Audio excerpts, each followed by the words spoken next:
In the last few years, the number of multi-hull entrants in the race had been declining, largely the result of the difficulty of financing one-of-a-kind multi-hulls. But unlike custom or home-built boats, which are often built to wildly different standards, the F-27 is known for its strong materials and uniform and tough construction techniques.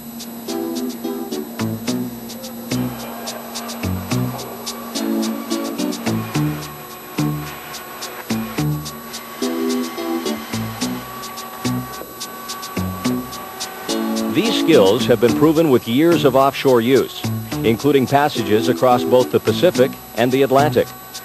This year, of 28 multi-hull starters in the Ensenada event, 10 will be F-27s, and one of them will win the race. Amongst the F-27 skippers, Bill Schultz in Try to Fly. Bill has been racing multi-hulls for years and has been sailing the Ensenada race since 1962. Mike Mitchie, customer service rep for Corsair Marine, sailing the prototype F-27 Super Fox. Jerry Grant, a film composer from Hollywood, California, and in fact, composer of the music in this video. Racing third movement, Jerry has recently racked up an impressive string of victories. David Niebergall, a Malibu dentist who has sailed a great variety of multi-hulled boats and will race in his Tridactyl in his third Ensenada event. John Simpkins, a building contractor from Dana Point, California, who has tricked out flying fish with all new sails and rigging for the race. Don Mitz, a California Highway Patrol officer with an appropriately named boat. And John Walton, president of Corsair Marine, considered by everyone in the fleet to be the hot F-27 sailor and the man to beat. As a purebred racer, I find the multi-hull to be the most exciting racing I've ever done. Everyone seems to be moving to multi-hulls. Tom Blackeler came down to talk sailing to a forum in Newport preceding the race and ended up talking multi-hulls. Because it's good competition and good sailing. It's not for everybody. I mean, the boats aren't comfortable, but they are relatively inexpensive and they're very, very fast. I, for one, think that the pro level is best served with those particular boats. I thought that you know, my own opinion was that, and I think the America's Cup ought to be held in 100-foot-long catamarans, but nobody's going to listen to me about that. Following the event, we asked Tom if after sailing multi-hulls for the past year, he can ever go back to sailing unimarans. When I first set foot on the multi-hull in October of 1988. That's actually, I mean, I had been on a multi-hull. Let's say I'd sailed a Hobie 14 with my wife off Waikiki Beach, you know, but I hadn't done anything really serious in multi-hulls. And when I first got on the P-40 Cat in San Francisco Bay in October, we towed her out of Sausalito and it was blowing about 25 knots, and we put the sails up. We took off across the bay at what must have been 25 or 30 knots of boat speed. And my first impression was, my God, where have I been all my life? What have I been doing? The 3 days before the Ensenada event are filled with seminars, parties, and yacht club open houses. But for many, getting ready for Ensenada began with the race seminars held up and down the coast over the preceding month. If you thought sailboat racing meant pulling the sails up and cracking open a beer, well, you better listen to this. They will broadcast a number to you that will be in the low 1000s, like 1007, 1012, 1005, numbers like that. If you take the LAX number and subtract from it the Daggett number, you'll get the pressure differential, and that's the key. We're looking for what is the difference between those two differentials. If you have a less extreme weather front, like 3 or 4 millibars coming through, the wind's probably going to blow better outside the rum line than on the rum line, and that's where I think it really pays off to go reaching out, try to optimize your sailing angles. Now, all of that is a lot of mumbo-jumbo, and that's hard to absorb. So some people don't even bother trying. They're in the race strictly to have a good time. The only prize they could possibly win is the one given for the last boat to Ensenada.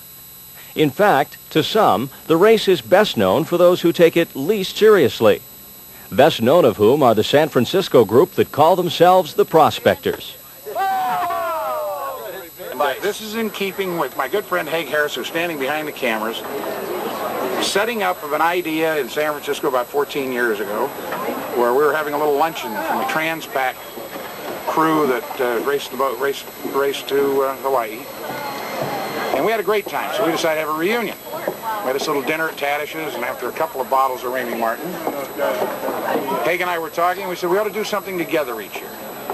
And so we thought it should be sailing-oriented, and we asked around, and Tom Hannon, our skipper at the time, and the first starting skipper, said, and owner of Prospector, where the Prospectors come from, said, you know, he says, this race in Southern California down there. And I said, well, that's warm, and everybody said, that's nice. And Haig went to some little-known university down here in Southern California, and so said, it'd be a good idea. I said, how many boats in this race? He says, oh, 300, 400. I said, hell, they'll never know we were there. Let's do it in costume. And Haig says, no, no. Let's do it in tuxedos. 14 years ago, we show up down here, black tie, first time, white tie since then, with a topless waitress pouring our champagne and music and entertaining the folks in Southern California, and we've been somewhat known for that since. The Prospectors have a unique philosophy on sailing. They dress to the nines, at least from the waist up, use distraction rather than boat speed as the basic technique of racing, pink elephants and string quartets on the foredeck, racy films on the sails at night, attract attention wherever they go, and invite all manner of guests along. Some dressed in formal attire, others less formally. We haven't turned anyone down yet, and as middle-age crisis creeps up on us, I doubt if we're going to turn anybody down. Whether your concern is having fun or going fast, by the Thursday before the event, everyone is in full gear preparing for the race. For the yacht chandleries of Newport, it's the busiest day of the year.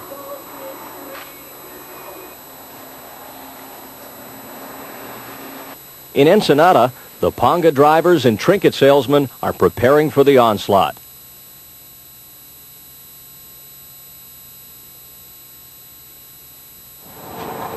On the Yacht Club docks, the last of the boats are being inspected by the race committee. Oh, all right.